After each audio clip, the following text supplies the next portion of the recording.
Okay, so this is my little informal video on how the AP scores are ridiculous. And I'll break this up. Firstly, we'll start with distributions. Let's look at AP Human Geography. So, the distributions from the AP 2023 Human Geography exam included 16% had a 5, 20% with a 4, 18% with a 3, 14% with a 2, finally 32% with a 1. This is absolutely ridiculous. Um, what I believe is that APs, they're called advanced placement classes. People shouldn't just take it just because they're called APs. I believe that people who want a challenge and people who are competent for the challenge should take APs. And getting ones or twos on the AP, which was very common in AP Human Geography and many other APs, they were it's kind of disappointing for that certain population, and I don't and it's not even very representative. If we look at AP Calculus BC, we have 42% with the 5, which is crazy. It's up there with like Chinese and other exams, but I believe that the reason why BC and Chinese are have such a high pass rate and such a high 5 rate is because of the exclusive nature of the exams. So people can't just take Calculus BC without like any other prerequisites, right? No, they have to. They need prerequisites like pre-calc, AP Calc AB, etc. This is what the College Board should do. They should make classes that are suited for people's interests and needs. For example, AP Calculus BC is a perfect class for people who are very smart, very intelligent. Here's a little like issue with the 1 to 5 range. First of all, colleges are beginning to take less AP credit. This is because so many people get top scores like fours or fives. I know some colleges like MIT don't even take fives anymore because fives are so common. If you're a truly an academic weapon, like you're incredibly smart, some people get fives super easily.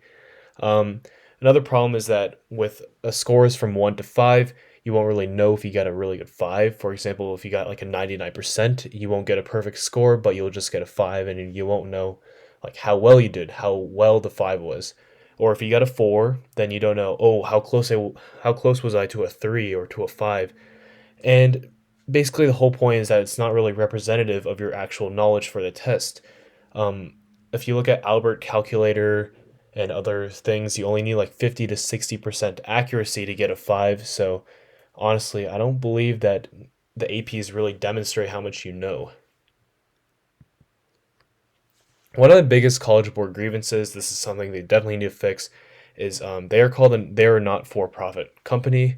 They're not a non-profit, but I believe that their main goals and efforts are to expand profits like any other business should. But College Board, which is a company that is made for children, it's made for teenagers, teenager high schoolers who want to succeed in high school and eventually use that credit for college. I believe the College Board should at least accommodate to help these high schoolers instead of making more profits, like making new APs that won't even get credits, like AP Pre-Calculus. The only good thing about it for the College Board is that every kid has to pay $80 to $90 per AP exam, so it's kind of ridiculous. Secondly, the SAT is becoming test optional in many schools. Some schools like Cal Poly San Luis Obispo, they're doing test optional or test blind, sorry. That means the College Board wants to market APs to a wider audience. This is why the College Board is not going to make like AP multivariable calculus or AP linear algebra because no one is going to take it. Those are only for the top 0.01% of high schoolers in America. Whereas people will definitely take AP pre-calculus, which again ties back to the first point of expanding profits. And here's my last point, AP grading. AP grading has a ton of issues. This is especially for humanities based APs. I believe that science based APs are graded very well in that they keep their objective nature. However, for humanities and literature, most answers, especially in the free response questions, they're very subjective. The APs are graded in an objective manner, so you'll either get like 1 or 0 points to a single response, and that's kind of like bad because they don't evaluate you on your prose or your like writing style. They only evaluate what keywords you have in your answers. Secondly, they don't give any explanations. You can spend $10 to get a copy for response packet, and it won't even have any grading responses. It's just a copy of your responses. So this is another College Board scheme to get money, and I think it's kind of ridiculous because with no explanations, the APs are virtually useless after you take the test, because you won't need any of the knowledge unless you're taking like post-requisite classes like Calculus AB. I believe that the College Board definitely needs to fix all of these issues